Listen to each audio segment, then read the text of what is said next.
Hello and welcome to the next lesson in our Soviet School of Chess. We are still talking about the general tactics and strategy, restriction of mobility, but this time we will talk about how the pieces can be restricted by having insufficient time to move them. The time plays a major role in chess. The time is also called the tempo sometimes. And the one unit of time is the move. And every time you make a move, in one way or another, you alter the arrangement of the pieces on the board. And by the rules of chess, you can only move one piece at a time. And this means that if you decide to move one piece, your other pieces are not mobile in that move.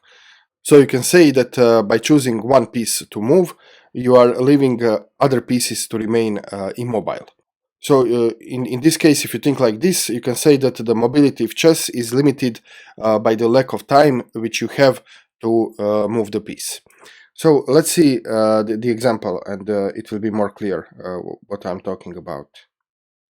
We already saw this position in one of the previous lessons, and if you remember, white is winning here by making a series of forcing moves, namely checks or just stopping the pawn from promoting.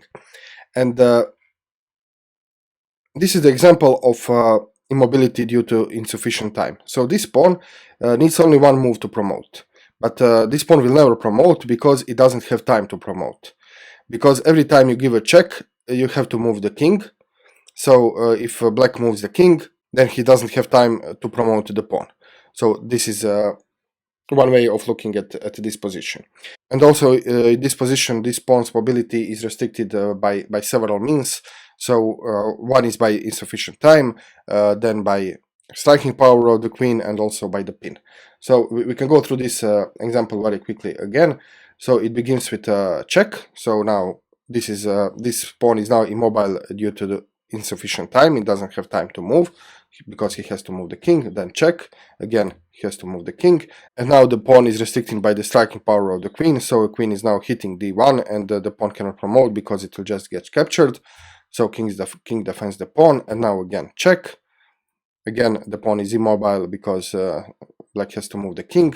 King is moved, and now there is actually fourth motif. This is obstruction. So now this pawn is mobile due to the obstruction. So the black king is obstructing its own pawn, and now white has time to bring his king in the game. And now king has to move, and now this pawn will be obstructed by the pin. So now this pawn is an absolute pin, and it cannot be moved. So you can see all, in this very simple example, all these motifs of restricting the mobility of the piece are present. And if you remember, now again check, and it's very easy. So again, the pawn is obstructing by the king, and now it's just a checkmate. So this is a simple example, but a very important one, because you can see how the piece can be restricted in mobility by the insufficient time. Okay, let's now look another example from one very old game. So this is the position. You can pause the video if you want to analyze yourself, but I can just tell you quickly what are the main themes in the position. So it's white's turn to move, and if you look the black, first of all, black has 4 pieces and white has 3 pieces. So black is a piece up, white is a piece down, and also black has a very strong threat of checkmate, which is not easy to stop. I think the only way to stop the checkmate is something like bishop to d4, but then the bishop is gone. So you can maybe stop the checkmate by giving up more and more material. So black is only one move away from delivering the checkmate. And what can white do? Well, white can ensure that black doesn't have time to play queen to g2. So by making a series of forcing moves, white will force black to move other pieces, and he will not have time, to move the queen. And so here white finds the combination in which he can sacrifice both his queen and the rook in order to deliver perpetual check. So the combination begins with rook to e8 check, and now rook has to be captured with the knight, and now white sacrifices the queen, queen to h7 check, king has to take the queen, and now you can see that this square is unavailable for the king, so knight to f8 gives check, and now both of these squares are unavailable, and king has to go to h8, and now knight to g6 check, and king can just go up and down, and this is perpetual check.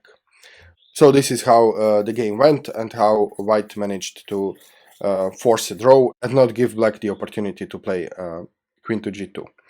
There is also another combination which is very interesting and very instructive. So if you go back to the original position, white could deliver a perpetual check by the different move order. It's a little bit more complicated, but it will be better to go in this other way because you're giving black a chance to make a mistake. So if there are two ways to achieve the same goal in chess, and one of the ways gives your opponent an opportunity to make a mistake and lose the game, then of course this second one is better. So if you remember, the actual combination in the game began with rook to e8, and then afterwards, first rook to e8 was played, and then afterwards the queen was sacrificed on h7. And now you can switch the move order and start with the queen to h7. And now, if the king takes, well, immediately you have the perpetual because you can just go here with the check, and like before, king can just go up and down. So this is why after queen h7 check, black has to take with the knight. And now rook comes, rook e8 check. Black has to block with the knight. Rook captures the knight.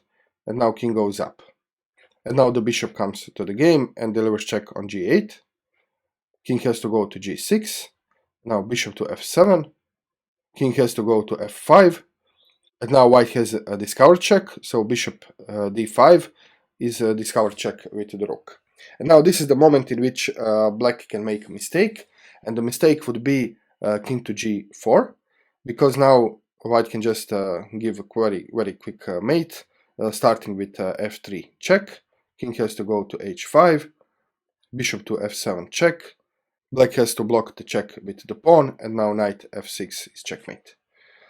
So this gives black opportunity to make a mistake, but if black plays correctly, so after this discovered check, black has to go to g6 if he doesn't want to get checkmated, and then bishop to f7 check, and now it just goes to and fro, and it's a draw by repetition, perpetual check. Okay, so we saw in these examples how important the concept of time is, and first we saw in the endgame how crucial the concept of time is. You have this Zugzwang, you have this all kind of motifs in which you use the opportunity to put your opponent in the situation in which he has insufficient time to move his pieces, but also in the middle game, like you see in this example, but maybe the most important is in the openings. So this is why you're always said not to move the same piece several times in the openings, because if you move your piece several times, you are restricting the mobility of your other pieces.